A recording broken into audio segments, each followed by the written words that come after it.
Net run rate का भूत एक बार फिर से आया है। 300 की अब तो मजबूरी बन चुकी है।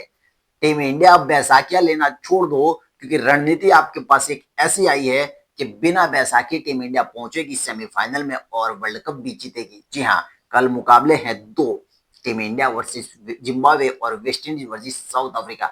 हमारी दुआ तो यही है कि वेस्ट इंडीज की टीम हार जाए, और जिस साउथ अफ्रीका ने हमको हराया था उस साउथ अफ्रीका के लिए आज हम ये प्रे कर रहे हैं कि साउथ अफ्रीका इस मुकाबले को कितने भी रन से जीते, एक रन, आधे रन या आधे विकेट से जीते, लेकिन इस मुकाबले को जीत जाए। जैसे ही साउथ अफ्रीका इस मुकाबले को जीतेगी, भारत दूसरे मुकाबले जो जिम्बाब्वे के सामने है उसको जीतेगा और उसके बाद वेस्ट इंडीज को जीतेगा। यानी कि दोनों ही मुकाबले टीम इंडिया जीत जाएगा और सेमीफाइनल में बड़े आसानी से पहुंच जाएगा। लेकिन इस बार जिस तरीके की वेस्ट इंडीज क्रिकेट खेल रही है, टीम इंडिया के लिए इतना आसान होने वाला नहीं है, और साउथ अफ्रीका इस मुकाबले को जीतने की पूरी कोशिश करेगा और ये जीत करके वो सेमीफाइनल की राह पक्की करना चाहेगा।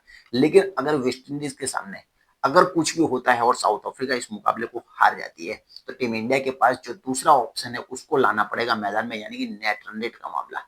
साउथ अफ्रीका जीती, कोई प्रॉब्लम नहीं है, बाकी के दोनों मुकाबले टीम इंडिया जीत जाए, सेमीफाइनल में बड़े आराम से पहुंच जाएगी। लेकिन अगर ऐसा नहीं होता है तो फिर हमको जाना पड़ेगा नेट रन रेट के मामले पे, और पैसा क्या लेना छोड़ना पड़ेगा और मैदान में खुद आना पड़ेगा अपने शेरों को, और शेर आएंगे मैदान में जिम्बाब्वे के सामने शाम का जो मुकाबला है। हमारे लिए अच्छी बात यह है कि पहला मुकाबला वेस्ट इंडीज और साउथ अफ्रीका है, तो हमको पता चल जाएगा कि क्या होने वाला है, आगे हमको क्या करना है, किस तरीके से हमको खेल खेलना है। तो दूसरा मुकाबला हमारा जो होने वाला है उसमें अगर नेट रन रेट का मामला आता है, साउथ अफ्रीका हार जाती है, वेस्ट इंडीज जीत जाती है, तो नेट रन रेट का मामला बिल्कुल आएगा और मैदान में हमको आना पड़ेगा।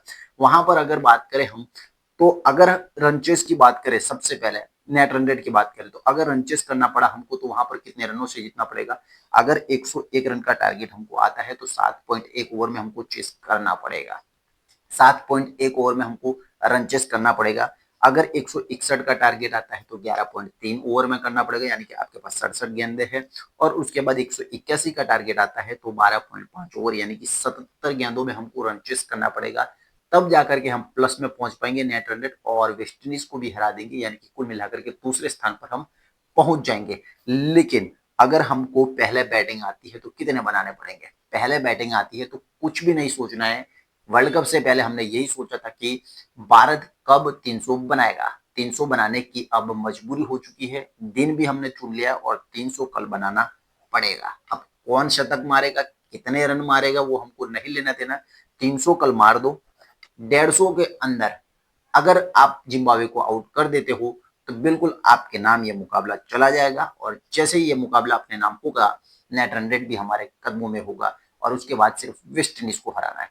इतना आसान तो है नहीं है, लेकिन क्रिकेट है, क्रिकेट में कुछ भी नहीं कहा जा सकता, और जिम्बाब्वे हमारे सामने तो छोटी सी टीम है।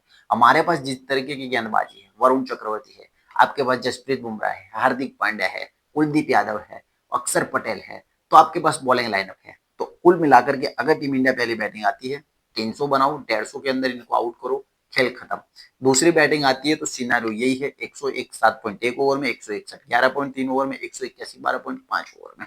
कुल मिलाकर के कल का मुकाबला ना सिर्फ टीम इंडिया के लिए बल्कि साउथ अफ्रीका के लिए भी बहुत महत्वपूर्ण है, क्योंकि साउथ अफ्रीका इस मुकाबले को जीत करके सेमीफाइनल का जो टिकट है वो पक्का करना चाहेगी। लेकिन अगर वेस्ट इंडीज जिस तरीके की फॉर्म में चल रही है, इतना आसान वेस्ट इंडीज और साउथ अफ्रीका के लिए होने वाला नहीं कि वेस्ट इंडीज को हरा दे।